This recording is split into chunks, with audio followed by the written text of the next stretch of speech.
वागर्धाविव संपृक्तौ वागर्थ प्रतिपत्तये जगतः पितरौ वंदे पार्वती परमेश्वरौ। इस मंच पर विराजमान विविध क्षेत्रों से आए हुए मूर्धन्य विद्वान और मंच के सम्मुख उपस्थित विद्वान जन, और मेरा विषय है ऋग्वेदे आयुर्विद्या।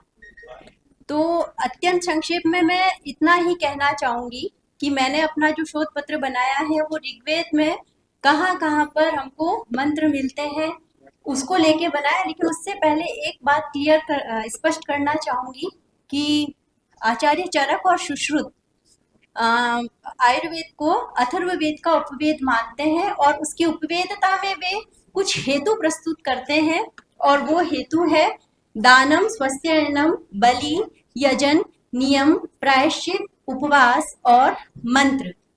और यहाँ पर सभी वेद के मूर्धन्य विद्वान विराजमान है। ये सभी विषय हमें वेद में प्राप्त होते हैं। इसके अतिरिक्त ऋग्वेद के प्रथम मंडल का 125वां सूक्त विशेष रूप से दान को समर्पित है। ऋग्वेद के दशम मंडल के 160 से लेकर 165 तक के जो सूक्त हैं वे विविध रोगों को लेकर विविध रोगों के निवारण के लिए उपयोगी कहे गए हैं। ऋग्वेद के दशम मंडल का 97वां सूक्त औषधि सूक्त है, और इस सूक्त की महत्ता इसलिए भी है कि एक द्रव्य गुण विभाग होता है आयुर्वेद के अंदर। तो वो जिस प्रकार से वनस्पतियों का वर्गीकरण करता है वो सारा के सारा उसमें वर्गीकरण उसमें वनस्पतियों का प्राप्त होता है कि कितने प्रकार की वनस्पतियां होती है, कौन सी शमनकारी होती है, कौन सी शोधनकारी होती है। और इसके अलावा एक विशेष बात जो मैं कहना चाहूंगी कि मैं इससे पहले राजस्थान आयुर्वेद विश्वविद्यालय में मौलिक सिद्धांत विभाग में थी, और वहां पर हमने एक शोध कार्य करवाया। ऋग्वेद के प्रथम मंडल का 170वां सूक्त है रात्रि सूक्त।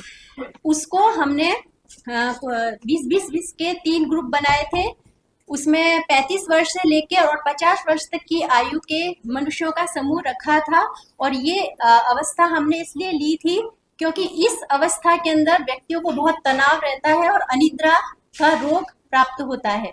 तो उसके उपचार के लिए हमने प्रथम वर्ग को केवल भैंस का दूध रात्रि में गुनगुना करके और उसके अंदर भैंस का ही घी मिला के दिया था, क्योंकि यह कफ कारक होता है। और दूसरे ग्रुप के अंदर हमने ऋग्वेद के रात्रि सूक्त को लिया था, उसको थोड़ा लाइट यमन के अंदर हमने उसको रिकॉर्ड करवाया था। मैं उसकी रिकॉर्डिंग भी लेकर आई हूँ। तो ये दोनों उपचार करवाए थे। और तीसरा उपचार था कि जो है सिर्फ उनको बिना घी के दूध का सेवन करवाना। तो उसमें जो सबसे अच्छे रिजल्ट आए थे वो बीच वाले ग्रुप के आए थे, जिसमें उन्होंने भैंस का दूध और उसके साथ उसका घी और उसके अलावा रात्रि सूक्त का श्रवण किया था। चूंकि हमने इसके अंदर थोड़ा सा ये प्रयोग किया किसी संगीतज्ञ को बुला करके, और रात्रि के लिए राग यमन बहुत प्रभावकारी होता है, तो उसका हमने लाइट वर्जन के अंदर उसको रिकॉर्डिंग करवाया, और उसका जो ऑडियो हमने जो भी मरीज थे उनको दिया, और उसके बहुत ही हमको लाभकारी परिणाम मिले। तो जो मेरा विषय है कि आयुर्वेद का मूल ऋग्वेद है, जो कि चरण व्यूह के अनुसार प्रतिपादित है, उसका अन्वेषण मैंने किया और मुझे ये सारे प्रमाण वहां पर मिलते हैं। धन्यवाद।